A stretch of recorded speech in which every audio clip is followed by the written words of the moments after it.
Every conversation you're in, someone is winning, and it's not you. While you're thinking about what to say next, they're controlling where the conversation goes.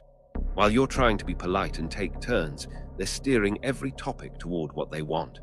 While you're hopping to be heard, they're making sure you're not. You think conversations are exchanges. They're not. They're battles for control. And the person who controls the conversation controls the outcome. They decide what gets discussed, what gets ignored, what you'll remember, what you'll believe. And you don't even realize it's happening because the tactics are invisible. They look like normal conversation, like someone just being confident, like natural charisma. But they're not. They're calculated moves designed to take control of the interaction and keep it. And if you don't know these tactics, you're losing every single conversation you're in, at work, in relationships, in social settings, without even knowing the game is being played. This is Shadow Mind Insights, where we expose the dark psychology tactics being used to control men in relationships, work, and social dynamics. We don't do motivation. We don't do mindset. We show you the psychological warfare happening around you so you can see it, understand it, and protect yourself before it destroys you.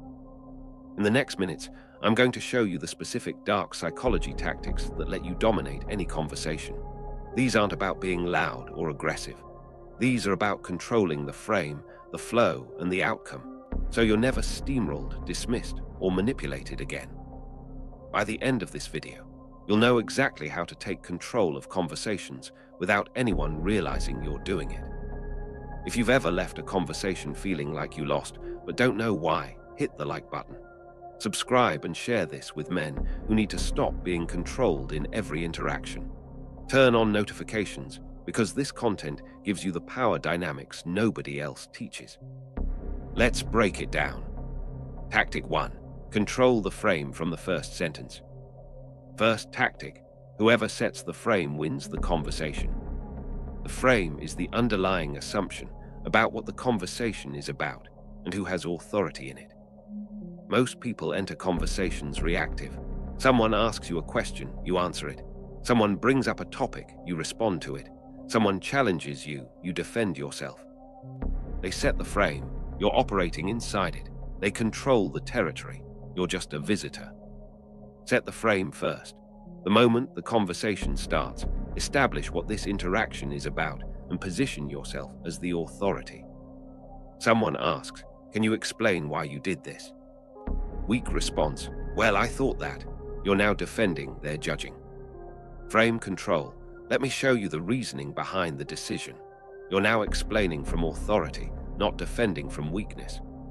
The person who frames the interaction as question-answer controls it. The person who frames it as explanation-understanding controls it. Reframe before you engage. Before you respond to anything, ask yourself, what frame is this question or statement setting? Then reframe it in your favor before you answer. Tactic 2. Use strategic silence to create pressure. Second tactic, silence makes people uncomfortable. Use that. Most people fear silence in conversation. The moment there's a pause, they rush to fill it. They keep talking. They over-explain. They give away information they didn't need to give. Silence creates psychological pressure. The person least comfortable with silence loses control trying to end it. After you make a point, stop talking. Let the silence sit. Don't rush to fill it. Don't soften your statement. Don't ask, does that make sense? Just stop and wait. You state your position, then silence.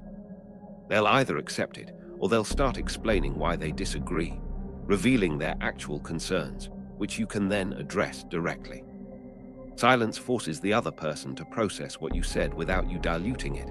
It also makes them speak next, which shifts control to you. You're no longer reacting, you're making them react. After every important point, pause for 3-5 seconds. Let them sit with it. Resist the urge to keep talking. The person who speaks first after a strong point usually loses ground. Tactic 3. Redirect instead of defending.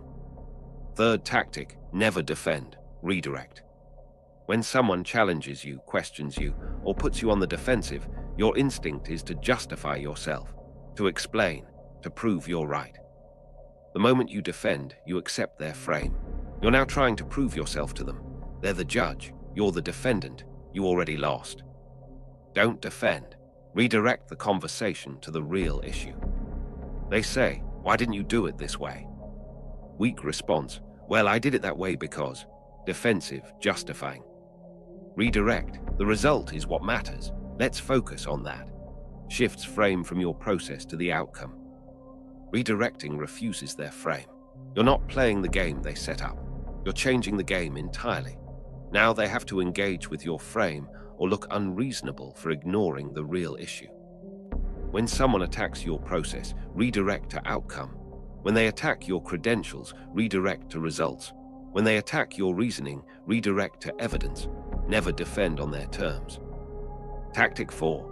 Ask questions that expose weakness. Fourth tactic. Questions are more powerful than statements. When you make a statement, you can be argued with.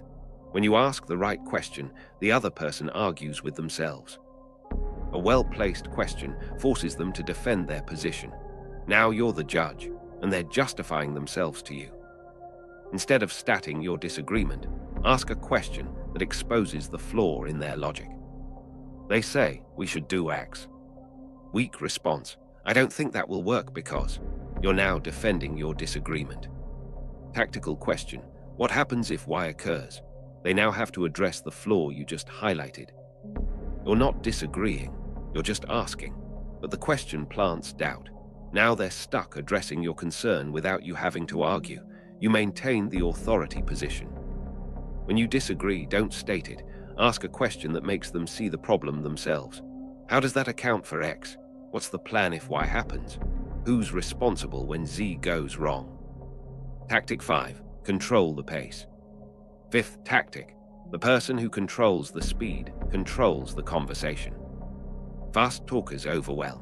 They throw out so many points you can't address them all. Slow talkers force you to wait, which builds anticipation and weight behind their words. Pace determines who feels in control.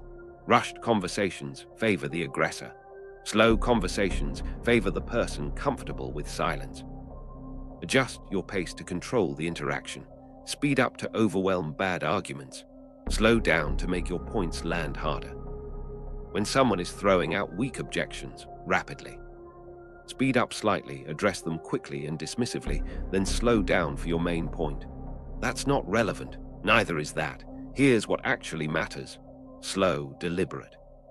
Pace manipulation disorients people. They're trying to match your rhythm, which means they're reacting to you. You're leading. Speak slowly when making important points. Pause between sentences. When dismissing bad arguments, speed up slightly, signal they're not worth much time. Then slow back down for your point. Tactic 6. End the conversation first. Sixth tactic. The person who ends the conversation won it. Most people wait for natural endings, or they let conversations drag until someone finally says, "Okay, I should go." Whoever ends, it last got what they wanted from it. Whoever ends, it first left on their terms. Once you've made your point and it's landed, end the conversation. Don't wait for them to agree. Don't wait for closure. State your position, let it sit briefly, then exit. You've made your case, brief silence. Then, all right, let me know if you need anything else. End it, walk away or move to a new topic. Ending first signals you got what you needed. It also denies them the chance to reframe, counter, or wear you down. Your last point is the last point. It's what they'll remember. After your strongest point, don't keep talking. Don't ask if they agree, just end it. That's where I stand. That's the decision. All right, we're done here. Then exit the interaction. Tactic 7. Never show you need the outcome. Seventh tactic. Desperation is visible, and it kills your leverage. When you need something from the conversation, approval, agreement, a specific outcome, people sense it, and they use it against you. The person who needs the outcome less has all the power. They can walk away. You can't. They know it. Act like you don't need the conversation to go your way. Be willing to let it end without resolution, without agreement, without their approval. In a negotiation or disagreement. Weak, come on, let's figure this out. We need to agree on this. Strong, if we can't agree, that's fine. I'll proceed with what I think is best. The moment you signal you can walk away, they lose leverage. Now they have to convince you, not the other way around. Before entering any important conversation, genuinely be okay with it not going your way. Have a plan B, know you'll be fine without their agreement. That mindset shows, and it shifts all the power to you. Conversations aren't fair exchanges. They're competitions for control. And most people don't even know they're competing. They think if they're polite, reasonable, and clear, they'll be heard. They won't. Because while they're being polite, someone else is controlling the frame, controlling the pace, asking the questions, creating the silence, redirecting instead of defending, and ending the conversation on their terms. Those people get what they want every time. Now you know how. Control the frame from the first sentence. Use silence to create pressure. Redirect instead of defending. Ask questions that expose weakness. Control the pace. End the conversation first. Never show you need the outcome. These aren't tricks. These are the mechanics of influence. If this changed how you see conversations, drop a comment. Share this with men who are tired of being talked over and dismissed. Subscribe for content that shows you the invisible power dynamics that control every interaction. This is Shadow Mind Insights. Stop losing conversations. Start dominating them.